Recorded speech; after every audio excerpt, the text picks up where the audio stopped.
शहीदों के नाम पर वोट मांगते हुए तो सभी को देखा होगा। यह वादा करते हुए भी सुना होगा आपने कि पहली बार के वोटर्स मुझे शहीदों के नाम पर वोट दे दें। लेकिन क्या शहीदों के नाम पर वोट मांगने वालों के दौर में शहीदों के परिवार की और उनके परिजनों की क्या हालत है, कभी हमने और आपने यह जानने की कोशिश की? जी नहीं।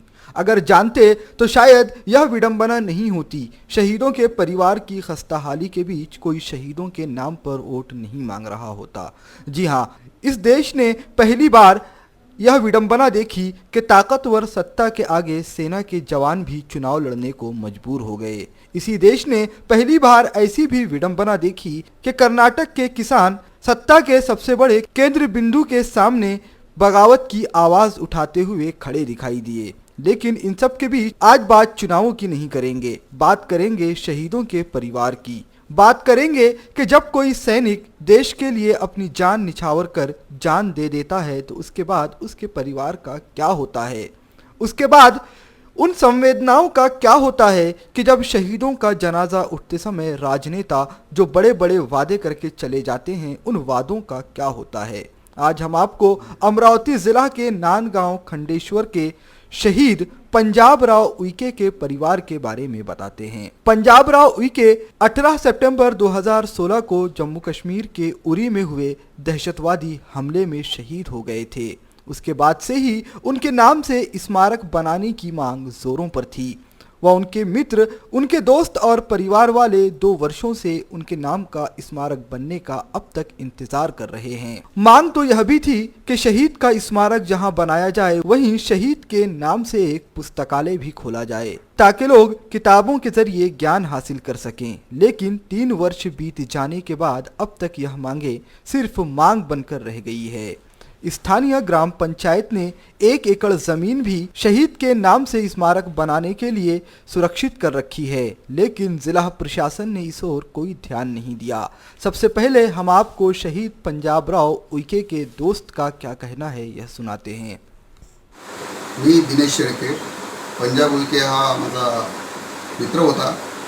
त्याच्या शहीद होण्याला जवळपास 3 वर्ष झाले, पण अजूनसुद्धा त्याचं स्मारक या गावामध्ये झालेलं नाही। त्याचं स्मारक व्हावं यासाठी आम्ही मित्रांनी 15 ऑगस्ट 2018 रोजी उपोषण केलेलं होतं। 3 दिवस हे उपोषण चाललं। त्यात स्मारकासाठी माननीय नगरपंचायत नांदगाव खंडेश्वरकडून 1 एकर जागेचा प्रस्ताव माननीय जिल्हाधिकारी अमरावती यांच्याकडे पाठवलेला आहे, पण अजून प्रशासना स्तरावर कुठलीही हालचाली त्या स्मारकासाठी झालेल्या नाही। त्या स्मारकामध्ये आम्हाला व्यायामशाळा, वाचनालय आणि एक क्रीडांगण तिथं असावं अशी आमची इच्छा आहे, की जेणेकरून शहीद पंजाब उइके यांच्या कार्याला प्रेरित होऊन अनेक तरुण सैनिक व्हावे अशी आमची इच्छा आहे। वाकई सत्ता के लिए शहीदों के नाम पर वोट मांगना तो आसान है, लेकिन शहीदों के नाम का स्मारक बनाना मुश्किल है। शायद यही फर्क पैदा करता है सिर्फ बातों का और कार्यों का, क्योंकि अगर कार्य इस दिशा में अब तक हुआ होता तो शायद शहीद की मां अपने बेटे के सम्मान में स्मारक बनाने की मांग अब तक ना कर रही होती और उस मांग को लेकर दर बदर भटक भी नहीं रही होती।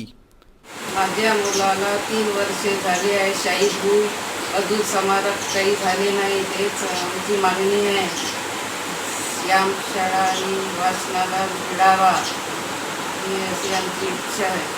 आपको यह भी बता दें कि 15 अगस्त 2018 को शहीद पंजाब राव के दोस्तों ने 3 दिवसों के लिए उपोषण शुरू किया था। उसके बावजूद भी अब तक शहीद को सम्मान देने के लिए जो मांगे प्रशासन और सरकार से की गई थी वह अधूरी है। शहीद देश के लिए शहीद हो गया, अपने पीछे अपनी बूढ़ी माँ, बाप और विधवा पत्नी को छोड़कर जा चुका है। लेकिन शहीदों के नाम पर वोट मांगने वाली सत्ता को अब तक यह ख्याल नहीं आया कि शहीदों के परिवार की मांगें सुननी चाहिए। शहीदों के सम्मान की बात करने वाली सरकार को यह सूझ लेने की जुर्रत नहीं हुई कि शहीदों के परिवार और उनके दोस्त कुछ मांग कर रहे हैं, उसे सुन लेना चाहिए, क्योंकि हम तो शहीदों के हमदर्द हैं। शहीद पंजाब उइके यांच्या नावाची मेधा उच्च पत्नी आहे। शहीद पंजाब उइके यांचे स्मारक लवकरात लवकर व्हावे अशी आमची उच्चतराची विनंती आणि मागणीसुद्धा आहे। त्यामध्ये वाचनालय, व्यायामशाळा, व्हावी, त्यामुळे नांदगाव फर्निचरमधील तरुण मुले पुढे जाण्यास किंवा त्यांच्या कार्याला प्रेरित होऊन समोर जाण्यासाठी प्रेरित व्हावं. VCN न्यूज़ के लिए नांदगांव खंडेश्वर से उत्तम ब्राह्मणवाड़ी के साथ शम्स अंसारी की रिपोर्ट।